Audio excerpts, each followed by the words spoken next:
This lecture will be based on the MCQ questions I had given to law students of the Law and Public Corporation subject.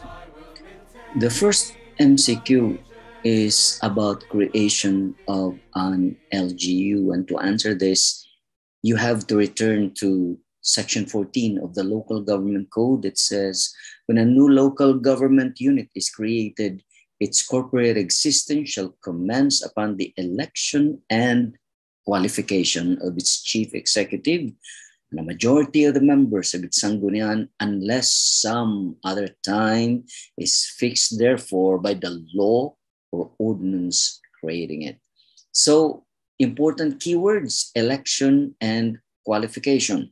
Now, jurisprudence tells us that election includes proclamation, while qualification includes assumption of office. And so the correct answer of this MCQ question could only be it commences upon the election, proclamation, assumption of office of its chief executive and majority of members of the sanggunian.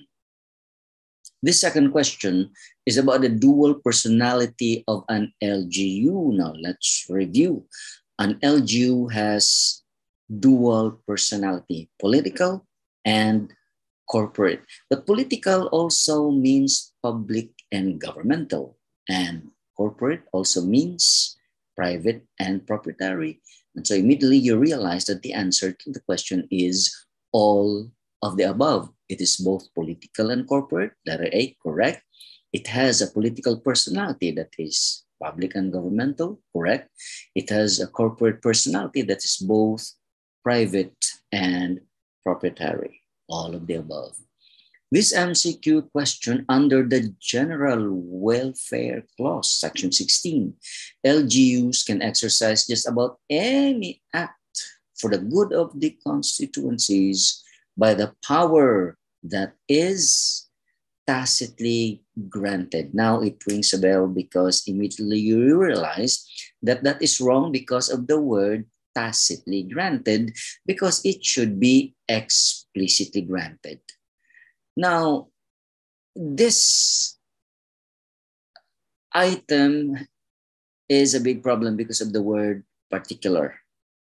Because when you exercise the power under the General Welfare Clause, you should also observe the Equal Protection Clause. It cannot be only redounding to the good of particular constituents. So the answer, correct answer could only be that under the General Welfare Clause, LGU can exercise just about any act for the good of the constituencies by the power that is necessary, appropriate, or incidental for its efficient and effective governance.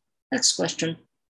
An LGU is considered to have properly exercised its police power only when the following requisites are met. Now be attentive here because A, B, and C are in fact the requisites that must be met for the exercise of police power by an LGU to be considered properly executed. First, the interests of the public generally, as distinguished from those of a particular class, require the interference of the state. So when the state needs to interfere because the interest of the public generally and not only the particular class, when the interference of the state is needed, then that calls for the exercise of police power. And in fact, this is the Equal Protection Clause that must be observed in exercising police power.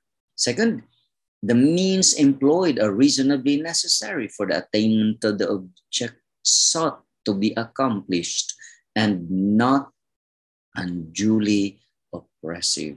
And in fact, this is the due process clause, reasonability, and it should not be unduly oppressive. These two are embodied in letter C, the Equal Protection Clause, as well as the Due Process Clause. So the answer is all of the above must be observed for the exercise of police power by an LGU to be considered legitimate. The next question is about nuisance. The power of LGU to abate nuisance emanate from the General Welfare Clause. Now the choices are: may go through judicial proceedings, second, must always be done summarily, and third, may be done extrajudicially in cases where the nuisance is nuisance per se. And if you're attentive, immediately you realize that there's a problem with letter B, because it is wrong to say that it must always be done summarily. In fact, it should be done judicially, with the only exception that nuisance per se may be abated summarily. So we have the problem with the term always be done summarily, because it can only be done summarily for exceptional cases like instances of nuisance per se.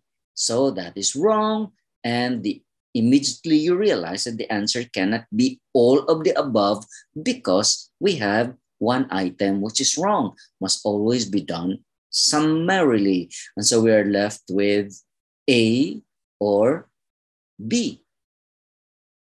B is apparent, is obvious, it is correct. May be done extrajudicially, means summarily, in cases where the nuisance is nuisance per se. And so C is the answer, and A is debatable. Actually, this is wrong because of the permissive word may go through judicial proceedings. It must go through judicial proceedings, and not just may, but must go through judicial proceedings, except in instances where the nuisance is considered nuisance per se. The Sanggunian of a municipality cannot subpoena witnesses nor punish non-members for contempt because of all the reasons enumerated below except one. So be careful with the word except one. Also in bar exams, sometimes this formulation of question, type of formulation is given. So you are looking for the wrong reason, because all the others are supposed to be correct reason. You are looking for the wrong reason. And what could the wrong reason be? Let's go to jurisprudence. According to Negros Oriental to Electric Cooperative Incorporated versus Sangguniang, Pangusod de Dumaguete, there is no provision in the local government code explicitly granting local legislative bodies the power to issue compulsory processes and the power to punish contempt. So the wrong reason is the Sanggunian, being legislative in nature, cannot exercise any quasi-judicial function. That is obvious, my dear friends, because in the local government code, there is, in fact, a section there, or even a chapter, talking about the quasi-judicial powers of the Sanggunian. This question, the requisites of a valid exercise of the power of eminent domain are the following, except one.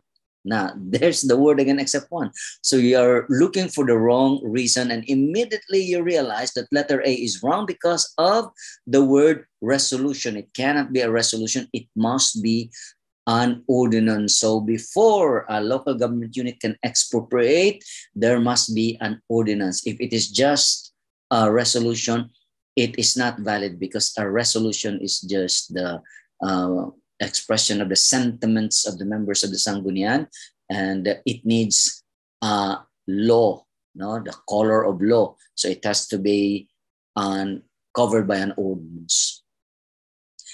The following are the requisites of an LGU to expropriate agricultural lands, except one. So you're looking again for the wrong answer.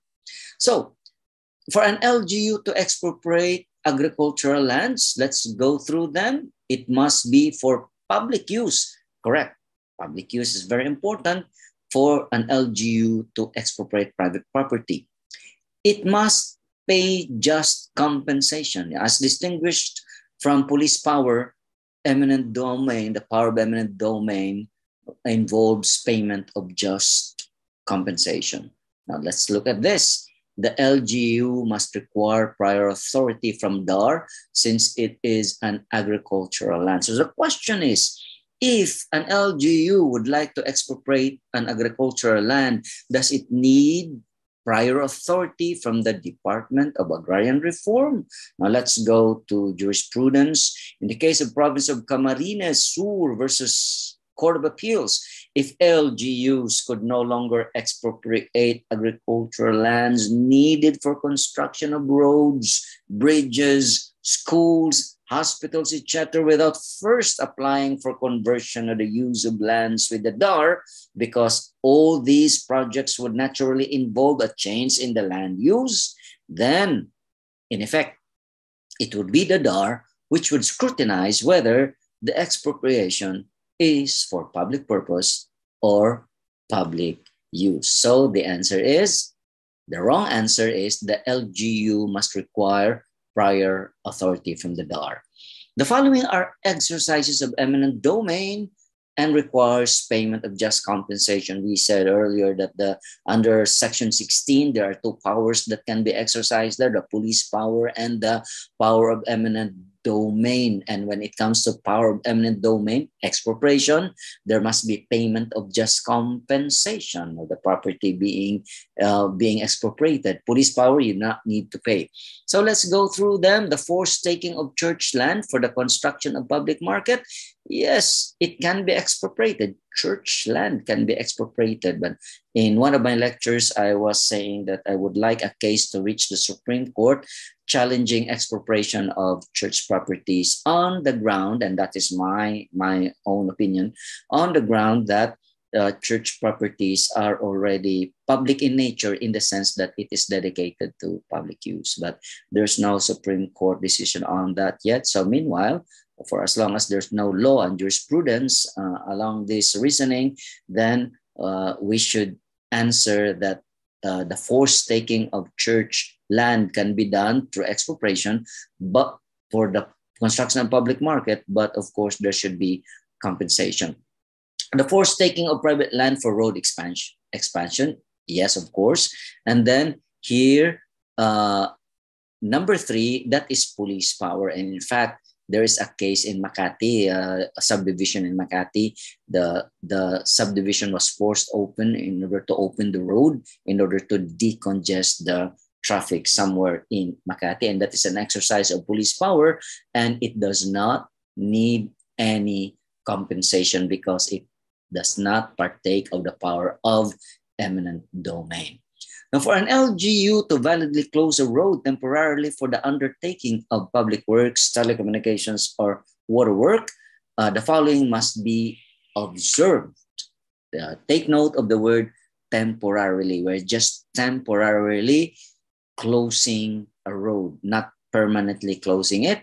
So the mayor may order such closure, provided that he specifies the duration of the closure in a written order.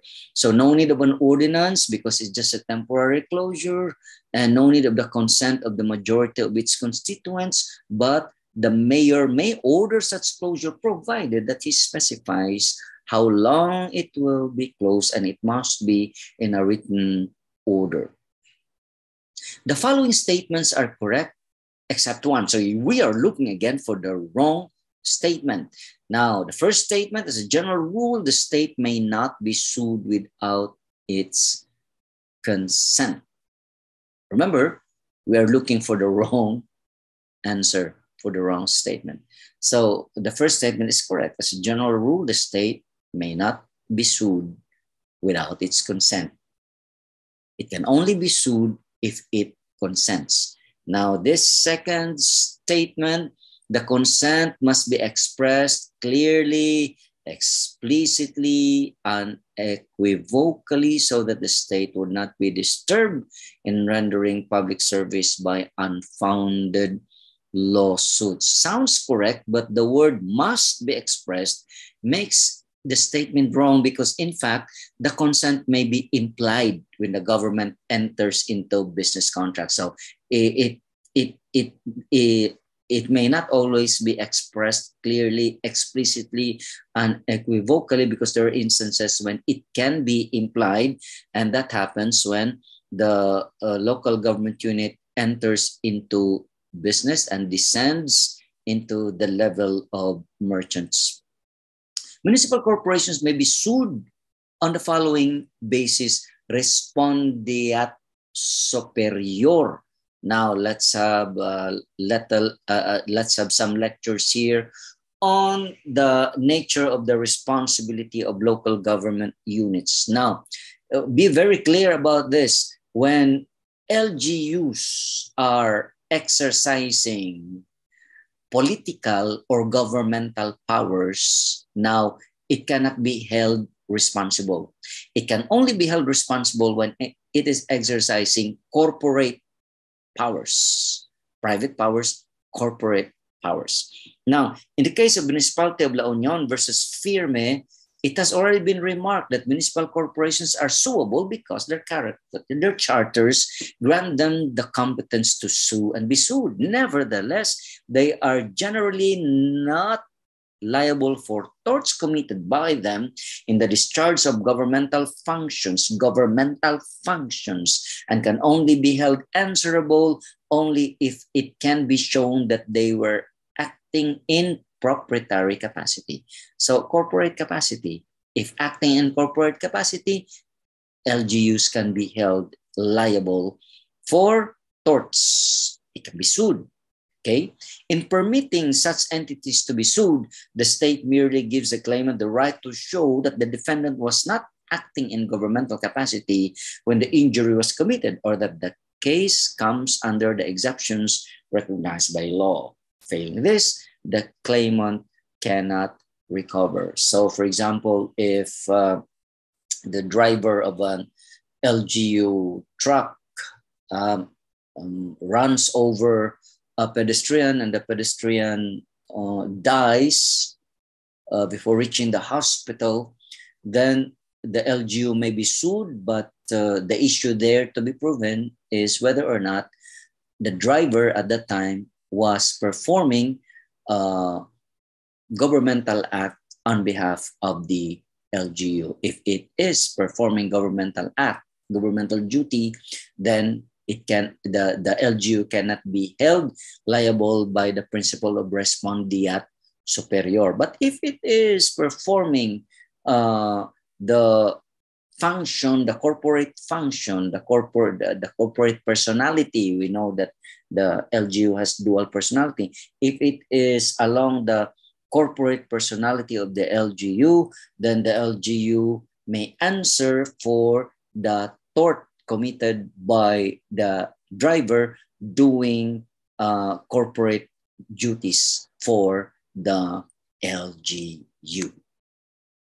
The following are true in cases where the local chief executive negotiates and secures financial grants or donations in kind in support of the basic services or facilities enumerated in Section 17 of the Local Government Code of 1991. Now be alert, because all these are in fact the requisites. Number one, approval of the national agency concerned is required only when the projects financed by such grants or assistance is with national security implications. And second, the local chief executive, within 30 days upon signing of such grant, agreement, or deed of donation, report the nature, amount, and terms of such assistance to both houses of Congress and to the President. And letter C, implementing rules require NEDA, DILG, to assist LGUs and the granting institutions or donors in the execution and implementation of the agreement. So our answer is all of the above. And that is under Section 23 of Republic Act 7160, the Local Government Code of 1991. Now, let's repeat, let's inculcate, because these are the requisites for the LGU in securing grants. First, it needs the approval of the national agency concerned only when the projects financed by such grants or assistance is of national security implications. Second, there is a requirement that the local chief executive, be it mayor in the case of a city or governor in this case of a province, the local chief executive within 30 days upon signing of such grant agreement or deed of donation, report the nature, amount, and terms of such assistance to both houses of Congress and to the President. And lastly, under Section 23 of RA 7160, the implementing rules require that NEDA and DILG should assist LGUs and the granting institutions or donors in the execution and implementation of the agreement. The sources of powers of LGUs are, all of these are correct, of course, the 1987 Constitution, the 1991 Local Government Code, and the Charter of the LGU also, and statutes and case law. Now, LGUs have constitutional, statutory, jurisprudential powers. Now, suppose there's a question. What if this question popped up? What kind of power is the power of LGU to tax? The answer is both constitutional and statutory. Why constitutional? Because the power to tax is in the Constitution, Section 5, Article 10 of the 1987 Constitution. And the power to tax is also statutory. It is in Section 18 of Republic Act 7160, the Local Government Code. Now, what are the other classifications of LGU powers? It's very important. Number one, governmental. For example, power to legislate. And proprietary. Immediately you realize that number one pertains to the dual personality of the local government unit. So governmental and proprietary. So it has governmental powers and proprietary powers such as operating public market. Codal. 1991 Local Government Code is an example, the power to close local roads. And we have non-codal powers, example, power of operational control over police, because it is not in the Local Government Code, it is in Republic Act number 6975 and 8551.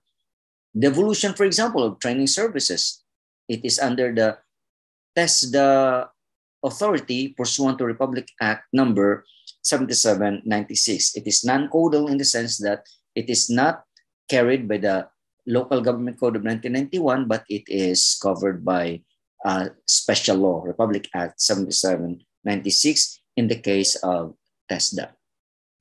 Number three, state delegated. For example, police power is state delegated. Police power is not inherent in local government unit, but it is delegated. Devolved powers, for example, the barangay daycare centers are devolved powers. Express, the power to create an office. And there are implied powers also. The power to create an office carries with it the implied power of abolishing that office. Executive power, the power to veto an ordinance, the power of the mayor to veto an ordinance. Legislative, the power to enact an ordinance, pertains also to an LGU. Next, the general legislative, the power to issue business permits. Police power also, power to impose curfew. Intramural, within the walls, that's Latin, intramural, within the walls, the power of eminent domain. And extramural, police purposes. Okay, number 8, mandatory, power to deliver basic services as part of devolution, Section 17 of the Local Government Code. Discretionary, for example, the power to expropriate a piece of property is discretionary upon the local government unit. Internal, the power to adopt the Sanggunian, internal rules and procedure, and we have also external powers, the power to enact zoning ordinance. Then there are powers specific to an LGU. For example, the power to legislate. There's also the power specific to, there are inter-LGU powers. For example, the power to enter into collaborative alliance with other LGU. Thank you for joining me. I hope that you have learned something from this lecture series. Number 1, I'm Attorney Father Dan Domingo Los Angeles. God bless you. So help me God.